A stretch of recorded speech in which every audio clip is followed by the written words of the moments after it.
Saudara-saudara, kesaksian yang kali ini akan kita dengar adalah sebuah kesaksian bagaimana seseorang melihat sendiri mujizat Tuhan Yesus Kristus.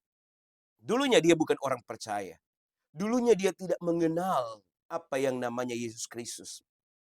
Dia menolak Yesus Kristus sebagai Tuhan. Namun ketika dia membuktikan sendiri bahwa sesungguhnya Yesus itu berkuasa. Ketika dia memanggil nama Allah-Allah lain, tidak ada yang terjadi. Tidak ada kuasa yang terjadi. Tapi ketika dia memanggil nama Yesus, maka mujizat terjadi. Ini bukan soal siapa yang Anda percaya. Tetapi bagaimana sesuatu yang Anda yakini itu bisa membuktikan eksistensinya. Bisa membuktikan keberadaannya. Anda percaya kepada sesuatu yang tidak ada. Anda percaya kepada sesuatu yang tidak berkuasa. Mari kita kembali untuk memahami hal ini. Kami percaya kepada Allah yang berkuasa. Allah yang ketika kami sebut namanya berkuasa. Sebagaimana Filipi pasal 2 ayat yang ke-9, 10, dan 11. Itu sebabnya Allah mengaruniakan kepadanya nama di atas segala nama. Supaya dalam nama itu semua bertekuk lutut. Semua lidah akan mengaku. Nah, kuasa nama ini saudara-saudara yang penting. Bukan Anda berkata bahwa Allah kami pencipta ini. Untuk apa semua bualan itu? Kalau dia tidak bisa membuktikan keberadaannya itu. Kalau dia tidak bisa membuktikan bahwa dia bisa menolong engkau. Dengan mujizat yang secara langsung dapat terjadi. Bagaimana kisah ini? Mari kita ikuti kesaksian berikut ini selengkapnya. Tuhan memberkati saudara. Haleluya. Memang dari keluarga yang taat, ya, keluarga muslim yang taat, dari keluarga ayah, dan memang itu punya seorang santri semuanya. Tetapi setelah saya masuk ke sana, ternyata bukan seperti ya pesantren begitu, tetapi ternyata itu adalah sekolah Alkitab, di mana di dinding sana ada gambar Yesus dan sebagainya begitu. Dan memang pada waktu itu saya menolak, awal-awalnya saya menolak dan saya berontak. Kenapa saya seperti lebih baik saya sengsara daripada saya masuk Kristen dan saya masuk neraka. Begitu. Nama saya Ujang Jeni Saifullah. Saya dari Bandung, dari suku Sunda asli, orang yang tidak mengenal Tuhan begitu ya, karena memang saya seorang yang dari latar belakang Muslim begitu. Nah, tetapi satu hal, memang ayah saya itu adalah lebih dulu untuk mengenal Isa Al-Masih. Tidak lain begitu, saya seolah-olah memang tidak mempunyai pengharapan. Ya nanti saya mau mati, masuk neraka pun juga tidak masalah begitu ya, karena memang kehidupannya tidak, seolah-olah tidak punya pengharapan. Jadi harapan itu benar-benar suram bagi saya pada waktu itu. Begitu. Jadi saya menikmati dunia ini, apa yang diberikan, apa yang saya nikmati. Tetapi memang ada satu kekosongan hidup dalam hidup saya pada waktu itu, di mana saya dalam merenungkan pada waktu saya di Jakarta kerja. Waktu itu memang saya sempat bekerja di Istana Merdeka pada waktu zamannya Ibu Megawati pada waktu itu. Dan singkat cerita, kakak kandung saya pun juga mengenal Yesus. Nah, maka saya di sana membaca Al-Quran begitu ya. Setelah itu saya juga pulang ke rumah ibu saya karena memang sudah pisah sama ibu saya. Nah, singkat cerita, saya sembahyang pada waktu itu di sholat Isya gitu ya, dan saya sembahyang wiridan di sana, yang lain pada pulang dan saya masih berdoa di sana untuk meminta ampun kepada Allah, itu meminta ampun kepada Tuhan bahwa saya masuk kepada sekolah Alkitab dan saya membaca Alkitabnya orang Kristen begitu, dan saya itu merasa berdosa, benar-benar saya merasa berdosa dan saya merasa menjadi seorang kafir di situ. Dan akhirnya saya berdoa kepada Allah itu, ya Allah, ampunilah segala dosa dan perbuatan kami, segala kekilafan kami sudah masuk ke gereja, kami sudah membaca Alkitab yang punya orang Kristen, saya sudah menjadi orang kafir, kiranya pintu pengampunan itu terbuka bagi kami, ya Allah, sebagai hamba-Mu. Dan saya sambil menangis, dan setelah itu ada suara yang nyaring itu memanggil saya untuk kembali kepada sekolah Alkitab tersebut. Dan suara itu saya memang nggak pernah, tidak seperti suara manusia begitu tentunya gitu, tetapi suara itu memang suaranya unik sekali begitu, dan itu belum pernah saya dengar karena memang orang Muslim atau dari seberang itu percaya bahwa ada di masjid itu ada jin kafir, ada jin Islam, jadi saya percayanya ke situ. Tapi itu memang beda suaranya membawa saya itu hati dan pikiran itu membuat saya bingung begitu ya, membuat saya bingung dan membuat saya penasaran begitu kan. Atap itu terbuka dan di situ datang seorang yang berjubah dan memberikan tongkat kepada saya itu. Seorang yang berjubah putih dan dia memberikan tongkat dan suruh memegang tongkat tersebut dan suruh mengikut dan pegang erat dengan kenceng-kenceng dan jangan engkau lepaskan, dia berkata seperti itu.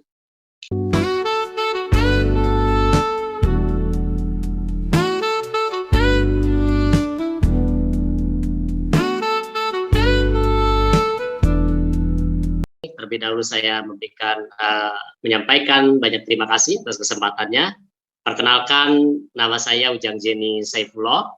Saya dari Bandung, dari suku Sunda asli, dan saya seorang ayah dari kedua putri dan satu istri, dan itu satu-satunya sampai selama-lamanya.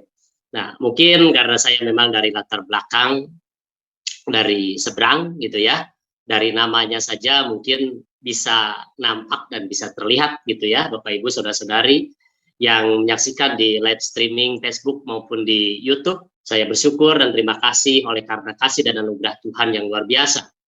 Di mana pada waktu saya sebelum mengenal, ini langsung saja ya Pak ya. Ya, jadi saya sebelum mengenal Isa Al-Masih, memang saya dulu adalah seorang yang hidup di jalanan seperti itu, gitu ya, hidup dalam lingkungan yang dimana mereka seorang yang tidak mengenal Tuhan, begitu ya, karena memang saya seorang yang dari latar belakang Muslim begitu. Sebelum saya mengenal itu memang kehidupan saya dulu seorang pemakai dan seorang pengedar begitu.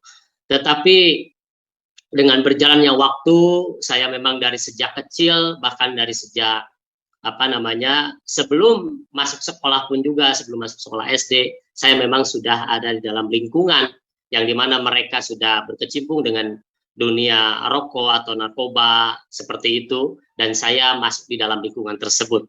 Sehingga saya di luar yang namanya kasih sayang dari seorang ayah, karena memang waktu itu ayah saya entah di mana gitu ya, tetapi puji Tuhan 2008 itu saya dipertemukan dengan seorang ayah kandung saya.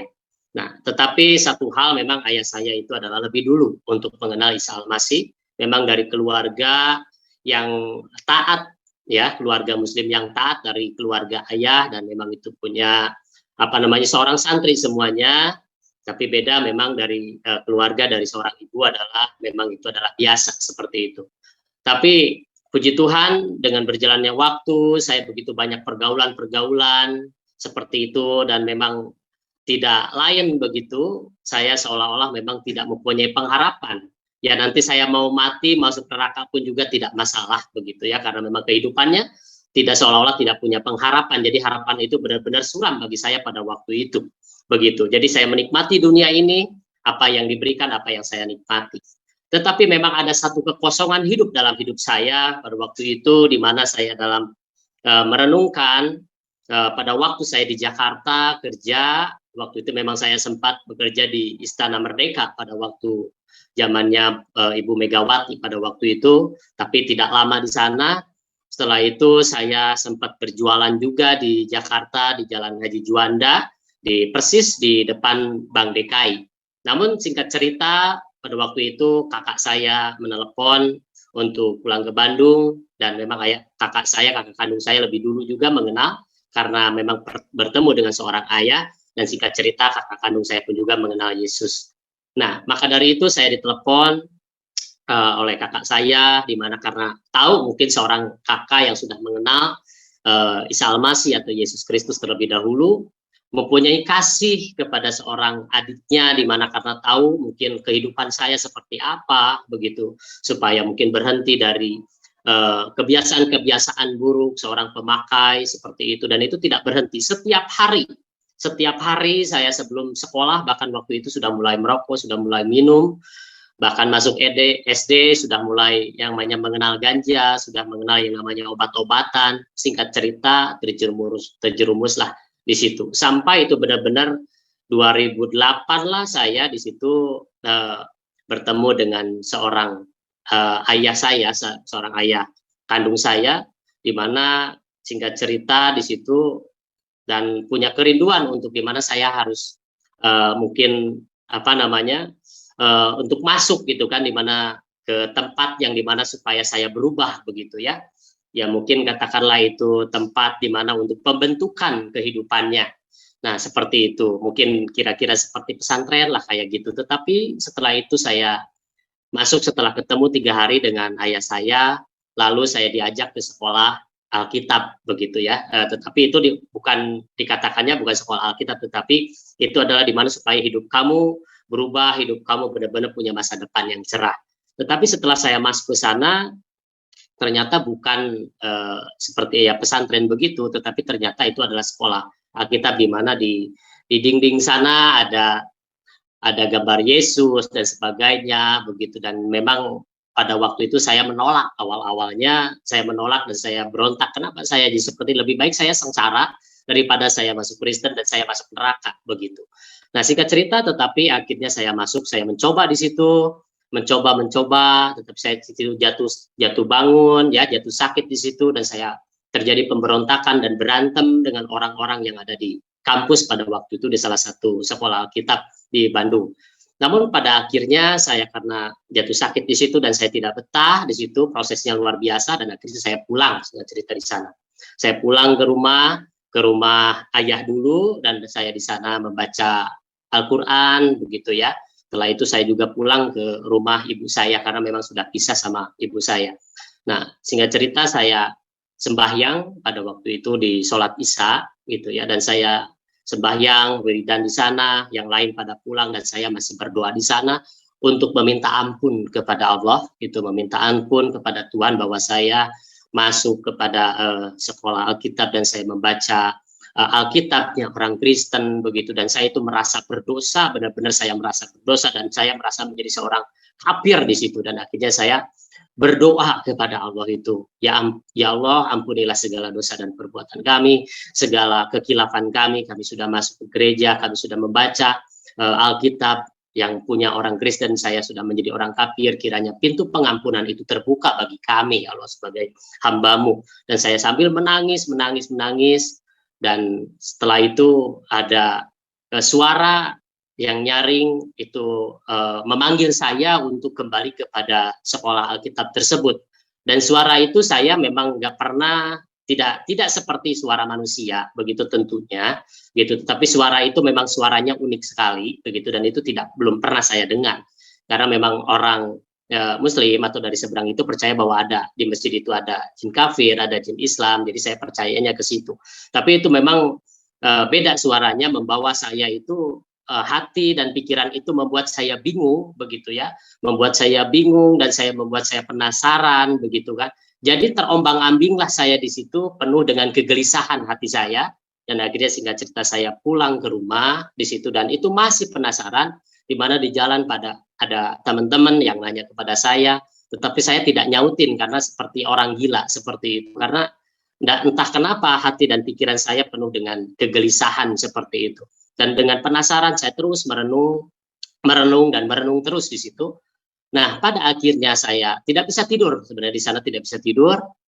Singkat cerita mungkin kurang lebih sekitar pukul 1 atau setengah 2 di sana saya rebahan sebentar, memejamkan mata begitu sambil merenung.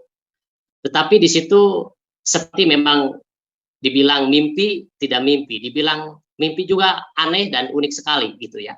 Dan itu seperti, ini katakan saya seperti karena ini pengalaman pribadi saya ya, saudara-saudara ya, ini karena ini pengalaman pribadi saya, di mana pada waktu itu di dalam seperti mimpi itu, atap itu terbuka tengah malam itu, atap itu terbuka dan di situ datang seorang yang berjubah dan memberikan tongkat kepada saya itu. Seorang yang berjubah putih dan dia memberikan tongkat dan suruh memegang tongkat tersebut. Dan suruh mengikut dan pegang erat dengan kencang-kencang dan jangan engkau lepaskan, dia berkata seperti itu. Dan akhirnya singkat cerita saya dibawa ke kedua alam, tapi itu saya sadar dan tidak sadar, tetapi itu sepertinya roh gitu ya, roh bukan fisiknya tetapi rohnya Nah, maka dari itu roh saya itu seperti benar-benar melayang di sana, dan saya melihat, di mana saya dapat melihat dalam roh itu, melihat fisik saya di bawah gitu kan. Dikira saya itu memang mati begitu saja. Nah, akhirnya saya dibawa ke dua alam, di mana itu alam itu adalah alam yang terang, dan itu alam yang benar-benar tanah lapang begitu, ya, tidak ada pohon, tidak ada apa-apa, jadi tidak, benar-benar itu alam alam yang terang itu tidak ada apa-apa di sana. Jadi semua sejauh mata memandang aja begitu. Tetapi di situ memang ada tahta gitu ya, ada tahta di sana. Nah, di mana tahta itu seperti ada lingkaran bulat begitu, di mana di situ ada kursi gitu ya, seperti kursi kerajaan seperti itu. Tapi memang tidak ada orang di sana, tidak ada orang, hanya satu pribadi itu. Setelah itulah, inilah tempatku di mana aku berada sekarang. Jika engkau mau mengikut aku, inilah tempat di mana engkau pun juga akan bersama-sama dengan aku. Nah, setelah itu dia membawa saya memperlihatkan di tempat yang gelap. Di situ ada satu gerbang, gerbang besar begitu ya, gerbang besar di sana. Setelah gerbang besar itu terbuka dan diperlihatkan, itu adalah alam gelap. Di sana tidak ada satu titik terang pun atau cahaya pun di sana. Dan akhirnya saya masuk ke sana, dan akhirnya setelah itu tertutup lagi di sana, tertutup lagi, pintu gerbang itu tertutup, dan saya mencari orang yang tadi itu, yang ketemu dengan saya itu. Nah, setelah itu saya ditinggal, lalu saya di situ begitu banyak tidak bisa melihat di sana. Saya mencari gerbang tadi, namun tidak ketemu begitu. Namun setelah itu saya menyusuri, ya, menyusuri dengan sambil meraba-raba begitu. Namun terlihatlah ada satu cahaya yang kecil yang jauh di sana. Setelah itu masuklah ke dalam lorong. Lorong itu lorongnya kecil sekali gitu, dan saya sempit sekali untuk masuk ke lorong itu, untuk melihat kepada satu titik terang itu atau cahaya yang kecil itu. Dan itu sulit sekali. Itu benar-benar sempit sekali lorong itu. Jalannya sangat sempit sekali. Dan singkat cerita, saya masuk ke lorong itu dengan dengan berjerih payah, dengan kesulitan begitu, dan akhirnya menemukanlah cahaya yang kecil itu. Tetapi setelah itu saya kembali lagi ke alam di mana saya ada di dunia ini begitu. Nah, setelah itu saya merenung kembali bahwa siapakah sebenarnya yang tadi itu, dan saya benar-benar belum sepenuhnya percaya bahwa itu adalah Isa Al-Masih gitu, dan saya juga tidak bisa mengatakan bahwa itu adalah Isa Al-Masih pada waktu itu gitu. Tapi saya percaya pada waktu dia menunjukkan bahwa peganglah tongkat ini dan peganglah, jangan lepaskan, dan peganglah erat-erat. Nah, maka dari itu, tapi dia menunjukkan bahwa inilah tempatku, di mana engkau pun juga nanti suatu saat akan ada di tempat ini, kalau engkau memilih tempat ini. Jadi seperti itu. Sehingga cerita, keesokan harinya saya tidak lama setelah mendengar suara itu dan saya diperlihatkan dengan dua alam itu, saya kembali lagi ke sekolah Alkitab itu. Tetapi saya tidak betah di sana, malah prosesnya semakin hebat gitu ya. Bertengkar terus di sana, dan saya itu masih belum berubah. Itu masih belum berubah, saya masih merokok, masih mabuk gitu ya, bikin minuman, cari ganja dan sebagainya seperti itu.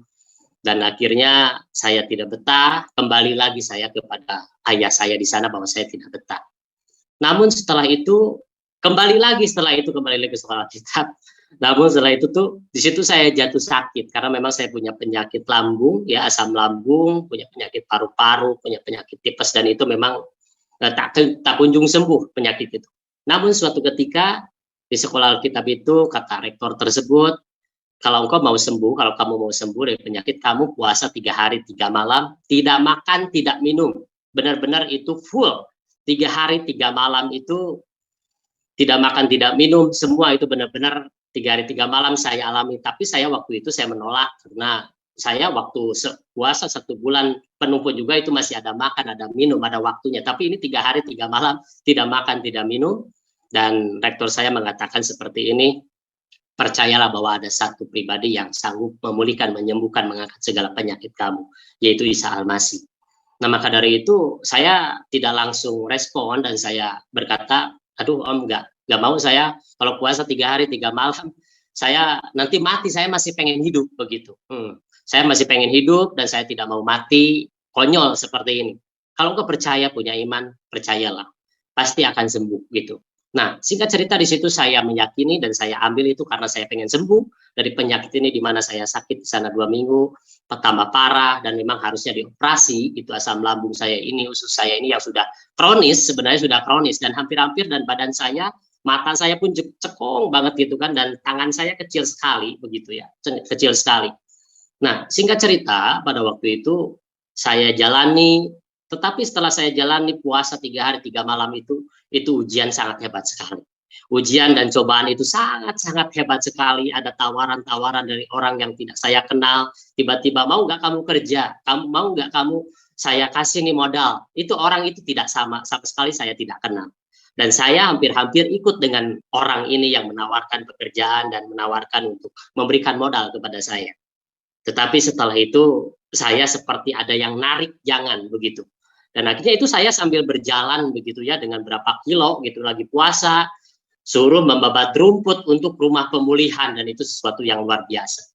Nah, singkat cerita, saya dalam 3 hari setelah itu saya lewati semuanya, lewati puasa 3 hari 3 malam itu, tidak makan tidak minum, dan waktunya saya mau berbuka puasa, saya jatuh pingsan, saudara-saudara. Saya jatuh pingsan di situ, dan pingsannya itu mungkin kalau yang lain mungkin pingsan hanya beberapa menit saja, begitu ya. Tapi pingsan saya ini lama, dari sore sampai pukul 1, saudara-saudara. Sampai pukul 1 subuh itu. Dari sore, dari jam 5 sampai jam 1 subuh itu. Itu pingsan. Mungkin orang lain menganggap saya mati, begitu ya. Nah, seperti itu. Tapi singkat cerita, saya dibawa lagi di situ, seperti roh saya itu diangkat, saudara-saudara. Seperti roh saya ini diangkat itu, dan singkat cerita pada saya bangun sendiri, saya siuman di situ kurang lebih sekitar pukul 1 itu, dan benar-benar itu penyakit saya itu seperti diangkat, dan rasanya itu benar-benar sakit, dan itu seperti saya berteriak di situ kesakitan. Tapi setelah itu saya merasakan ada sesuatu yang memang tidak ada lagi penyakit, tidak lagi kesakitan dalam diri saya itu. Dan saya klaim di situ bahwa saya sembuh. Nah, setelah itu disitulah titik awalnya saya benar-benar mempercayai bahwa ini adalah Isa Al-Masih yang menyembuhkan, memulihkan, yang mengangkat segala penyakit saya itu. Tetapi tidak berhenti di situ, Bapak Ibu saudara-saudari yang dikasih oleh Tuhan. Saya tidak mengalami satu perubahan di situ, gitu. Saya hanya menikmati mujizatnya saja. Itu tidak terjadi perubahan dalam hidup saya, dan iman saya, keyakinan saya belum sepenuhnya arah kepada Isa Al-Masih atau Yesus Kristus. Saya masih hidup di dalam dunia seperti ya pemakai-pemakai begitu, saya masih memakai gitu ya, itu masih memakai saya itu.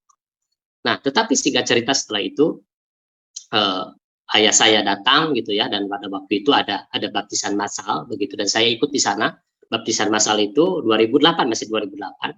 Nah, maka dari itu saya mengambil keputusan tanpa ada satu paksaan begitu. Saya mengambil sebuah keputusan untuk menerima yaitu Isa Al-Masih sebagai Tuhan dan Juru Selamat. Setelah itu dibaptis, tidak lama setelah itu, dan saya tidak betah di Bandung karena ada satu ketakutan pada waktu itu, ada ketakutan, takut ketahuan, di mana nanti keluarga saya, saudara-saudara saya, ketika saya menerima Isa Al-Masih sebagai Tuhan dan Juru Selamat, pasti tentunya saya akan mengalami penolakan, dan itu ketakutan yang luar biasa. Sehingga itu saya terjadi bohong kepada saudara-saudara saya, kepada orang tua saya, begitu ya. Kepada teman-teman saya banyak berbohong karena mengiring Tuhan, dan itu adalah satu dosa yang pada waktu saya lakukan karena ketakutan itu. Saya tidak terus terang gitu karena ketakutan. Nah, tetapi singkat cerita akhirnya saya ke Tawangmangu, saudara-saudara, ke Solo ya, ada sekolah teologi di sana di Solo, dan akhirnya saya di sana sekolah. Nah, tetapi di sana itu saya tidak berhenti di sana, malah tambah parah lagi kehidupan saya itu. Bukan semakin membaik ketika saya masuk ke dalam sekolah teologi gitu ya, bukan semakin membaik, bukan semakin berubah, tetapi semakin parah kehidupan saya, pergaulan saya, ketemu dengan orang Ambon, ketemu dengan orang Batak begitu ya, ketemu dengan orang Papua begitu, ketemulah dengan orang-orang yang dulunya pemabuk, mabuk lagi di saat saudara-saudara ya, di STT itu saya mabuk lagi, keluar lagi, cari lagi narkoba, cari lagi ganja, cari lagi minum-minuman dan sebagainya. Itu semakin parah kehidupan saya. Nah, tetapi setelah itu ada praktek lah, dan saya praktek lah di Semarang, di sebuah gereja lokal di sana. Nah, singkat cerita, di sanalah titik balik di mana saya benar-benar meninggalkan semua dan melepaskan kebiasaan-kebiasaan buruk, dan itu memang tidak mudah karena jatuh bangun dan jatuh bangun. Tetapi ketika saya berkomitmen, Itu perlombaan, ujian, godaan itu semakin hebat sekali. Itu tawaran demi tawaran itu semakin hebat. Tetapi saya terus berjuang bahwa saya harus berhenti. Saya terus berkomitmen walaupun itu mengalami kegagalan dan kegagalan terus. Tetapi saya tidak pernah berhenti di situ. Saya terus mencoba.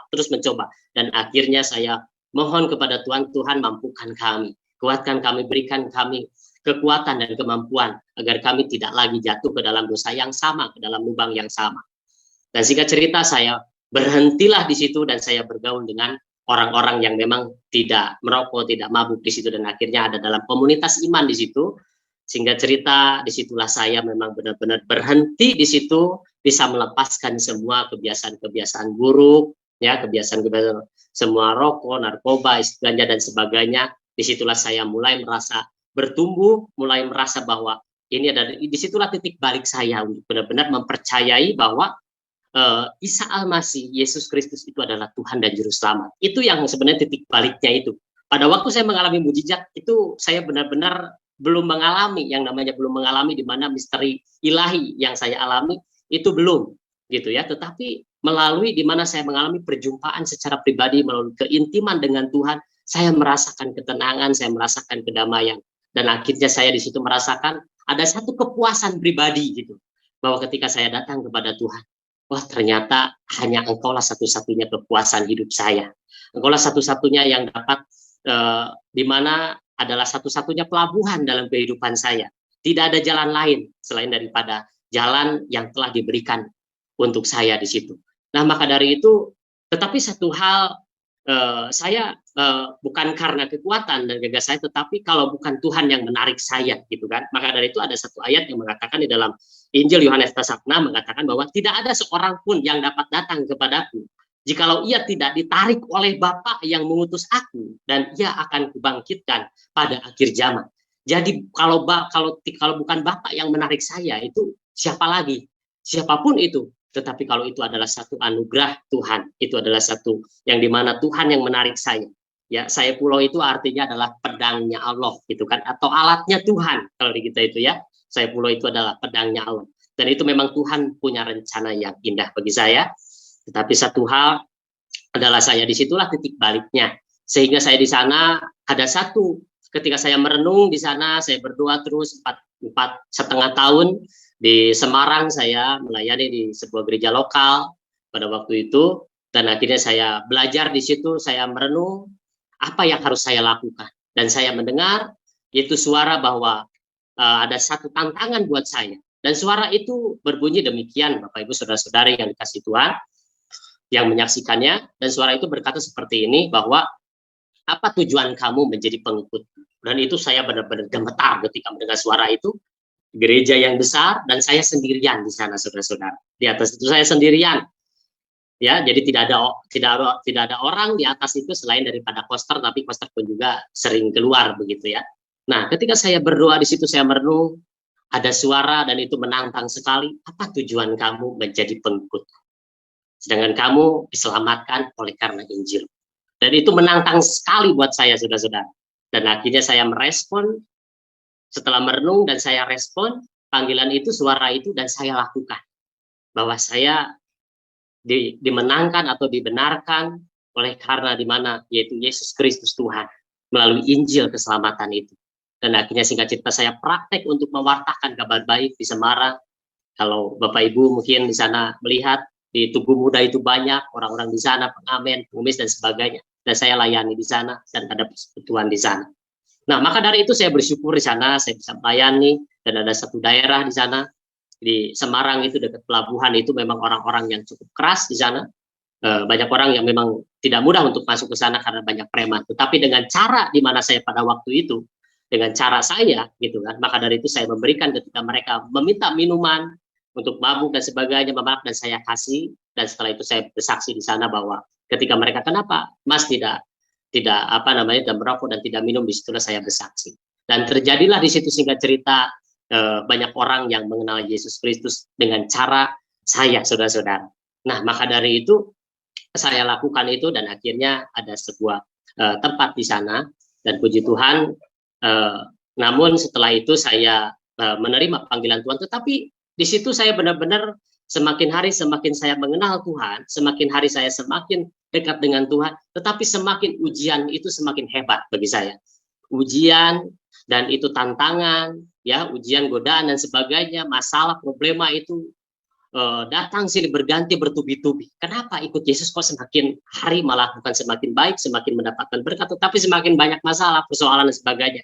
Padahal saya tidak merasa bersalah gitu kan, tetapi seperti benar-benar itu digojlok gitu kan, yang luar biasa. Nah, dari situlah saya hampir-hampir terpeleset dan hampir-hampir saya jatuh, hampir-hampir saya berbalik ke latar belakang yang lama, saudara-saudara. Tengah malam saya mau kabur karena dengan saya benar-benar enggak mampu saya ini menghadapi masalah ini. Kenapa bisa terjadi seperti ini? Apa salah saya? Sehingga cerita saya mau kabur, tengah malam begitu, nggak punya uang hanya cukup mungkin hanya sampai di mana begitu ya, nggak cukup uang di sana untuk saya pulang ke Bandung, tapi yang penting saya pengen pulang pokoknya, ngapain saya menjadi pengikut Kristus daripada seperti ini hidup saya terus digencet dan sebagainya, tidak ada sejahtera dan sebagainya pada waktu itu ketika ada satu persoalan yang luar biasa. Tetapi singkat cerita di dalam tangga itu seperti ada orang yang narik tangan saya. Tetapi itu tidak ada orang di sana, saudara-saudara. Dan akhirnya saya rebah di sana dan berkata bahwa disinilah tempat di mana aku akan membentuk engkau dan dijadikan engkau menjadi alat. Singkat cerita saya tidak jadi pulang dan akhirnya saya ikut di sebuah satu yayasan misi begitu ya. Tidak lama, kurang lebih setengah tahun di situ di Bandung juga. Setelah itu saya kembali ke Bandung, namun saya mengalami mendapatkan panggilan Tuhan untuk kembali ke Bandung, saudara-saudara.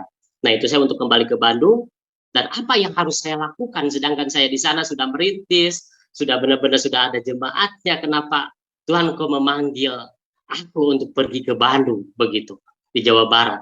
Ternyata memang saya suku Sunda gitu kan. Lebih mudah mungkin kalau saya tahu budayanya begitu melalui budaya itu. Tetapi saya masih bingung apa yang harus saya lakukan, apa yang harus saya kerjakan di suku Sunda ini di Bandung ini. Dan akhirnya saya singkat cerita, saya mulai melayani di sini di Bandung.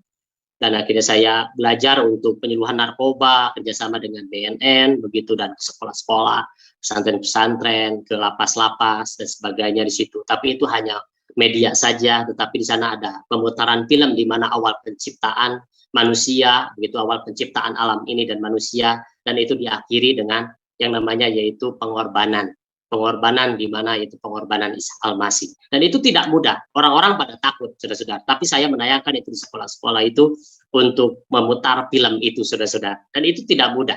Kalau itu bukan keberanian, hikmat yang daripada Tuhan, mungkin saya udah dijerat dari dulu begitu kan. Dari hampir 75% di Bandung itu saya layani gitu ya, sekolah-sekolah melalui penyuluhan narkoba, melalui kesaksian saya begitu ya, di mana Tuhan mengubahkan kehidupan saya bukan karena saya tetapi ada satu pribadi dan saya memberikan tantangan kepada mereka. Nah, maka dari itu singkat cerita dan saya sekolah melanjutkan sekolah teologi di Duta Panisal begitu, puji Tuhan. Saya mendapat gelar STH dan saya juga adalah seorang pendeta muda. Puji Tuhan, saya sudah melayani di Bandung. Sekarang saya aktif di dunia misi begitu, dan saya tidak mengerjakan apapun di apa yang saya sedang kerjakan itu. Saya tidak mengerjakan apapun selain saya fokus yaitu mengerjakan pekerjaan Allah begitu.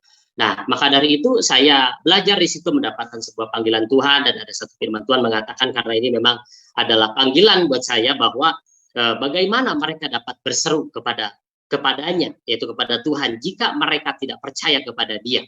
Itu di dalam surat Roma pasal 10 ayat 14 dan 15 mengatakan bahwa tetapi bagaimana mereka dapat berseru kepadanya jika mereka tidak percaya kepada Dia. Bagaimana mereka dapat percaya kepada Dia jika mereka tidak mendengar tentang Dia. Bagaimana mereka mendengar tentang Dia jika tidak ada yang memberitakannya. Dan ayat 15 mengatakan bahwa dan bagaimana mereka dapat memberitakannya jika mereka tidak diutus, seperti ada tertulis betapa indahnya kedatangan mereka yang membawa kabar baik. Haleluya, saudara-saudara. Jadi saya di situ merasakan bahwa Tuhan memanggil saya, saudara-saudara, bukan hanya sekedar untuk datang gitu ya, meminta berkat kepada Dia. Tuhan memanggil saya bukan hanya sekedar saya untuk datang kepada Tuhan, hanya meminta mujizat kepada Tuhan di saat saya sakit.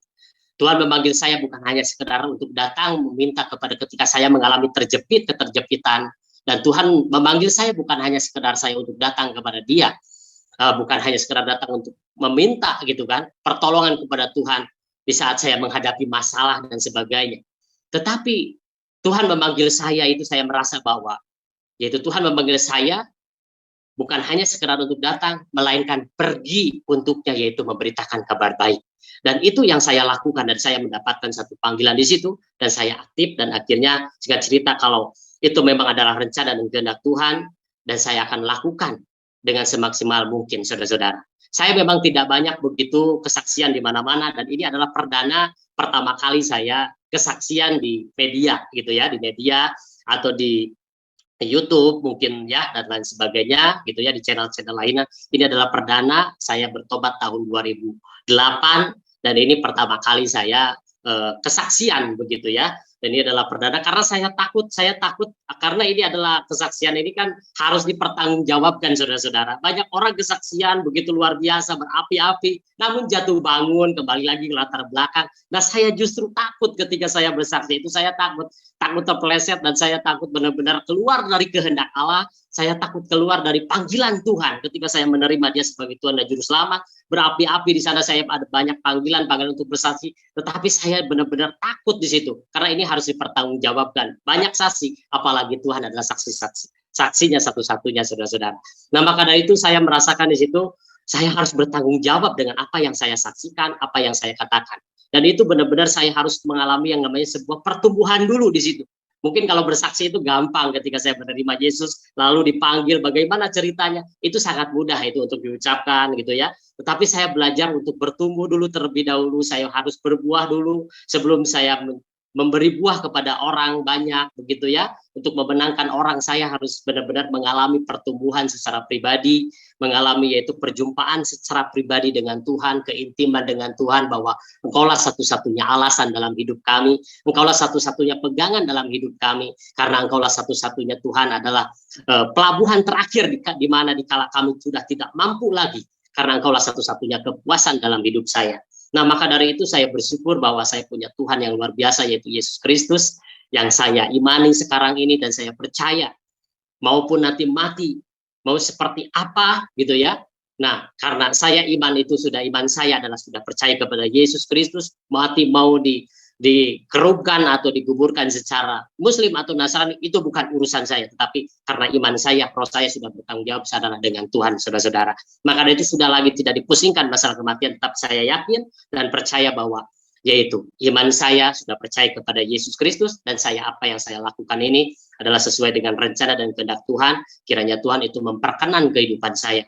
Nah, maka dari itu saya aktif sekarang di dunia misi, Bapak Ibu, saudara-saudari, karena saya memang tidak kesana kemari, maksudnya itu untuk upload atau misalkan di YouTube dan sebagainya. Karena itu saya sangat takut sekali pada waktu itu, saudara-saudara. Jadi inilah yang perdana saya kesaksian di channel seperti ini, ya seperti itu. Tapi ini kiranya kesaksian saya ini jadi dapat menjadi berkat bagi Bapak Ibu Saudara, dan saya juga membutuhkan yang namanya bimbingan begitu ya, membutuhkan yang namanya dimuridkan, karena saya sebagai murid memang harus senantiasa mau dimuridkan seperti itu untuk bertumbuh, karena tanpa pertumbuhan bagaimana saya dapat mengubah seseorang kalau saya tidak berubah terlebih dahulu, bagaimana saya dapat menjadi dampak bagi banyak orang selain terlebih dahulu saya harus benar-benar berdampak bagi diri saya sendiri dan bagi keluarga, dan itu adalah keintiman, itu adalah dengan Tuhan, itu adalah sesuatu yang memang itu harus semakin erat, semakin dekat, karena itu adalah satu pertumbuhan demi pertumbuhan. Ketika ada serangan-serangan yang lain, kita sudah ada kekuatan senjata, perlengkapan yang daripada Tuhan. Nah, maka dari itu saya bersyukur saudara-saudara yang kekasih ya, melalui channel ini saya kiranya itu dapat menjadi berkat bagi banyak orang yang menyaksikannya, dan ini adalah pengalaman pribadi saya. Banyak mungkin kesaksian-kesaksian yang saya alami, bagaimana saya mengalami perjumpaan, tetapi saya tidak bisa mencurahkan di tempat ini semuanya, gitu. Mungkin di lain waktu, kiranya Tuhan memberikan kesempatan kepada saya. Jadi saya aktif di mana ada beberapa pospei di Bandung ini, begitu, dan saya setiap per 3 bulan sekali, saya memang itu ada satu baptisan per 3 bulan sekali, tapi itu memang tidak disebarluaskan ya, selalu ada permandian seperti itu karena itu adalah rahasia, memang itu jadi tidak bisa di di Facebook atau di apa gitu, karena itu adalah rahasia, dan itu yang saya lakukan begitu saudara-saudara. Apa yang saya kerjakan itu, kalau bicara mungkin jiwa-jiwa yang sudah dipermandikan, saya mungkin udah ratusan begitu ya di suku Sunda ini begitu ya, karena di suku Sunda ini memang tidak mudah begitu. Tetapi ini yang saya kerjakan, di mana supaya terjadi multiplikasi pelipat gandaan jiwa-jiwa baru gitu kan, dan lahirnya para pemimpin-pemimpin rohani, supaya terjadi regenerasi penerus begitu, dan itu yang saya kerjakan dan kerjasama dengan teman-teman yang lain yang ada di lapangan begitu. Tetapi memang saya menjaga begitu ya, dan saya kesaksian ini pun juga sebenarnya ada satu keraguan-raguan begitu ya, karena memang saya benar-benar menjaga, tetapi ini ada satu ketergerakan hati, kiranya ini dapat menjadi berkat bagi banyak orang, teman-teman yang menyaksikannya, kiranya ini menjadi satu pedoman, dan saya juga membutuhkan yang dorongan semangat dari Bapak Ibu Saudara ya, seperti itu. Istri saya memang full di rumah ya, ngomong seperti itu, dan saya memang di lapangan full gitu ya. Nah, itu mungkin kesaksian dari saya. Mungkin nanti kalau ada pertanyaan-pertanyaan selebihnya nanti saya akan jawab begitu ya Bapak Ibu. Jadi inilah mungkin kesaksian saya, di mana saya pertama kali ini adalah kesaksian, dan di mana itu pun juga adalah satu-satunya anugerah kesempatan bagi saya, dan kiranya kesaksian ini dapat menjadi berkat bagi banyak orang ya.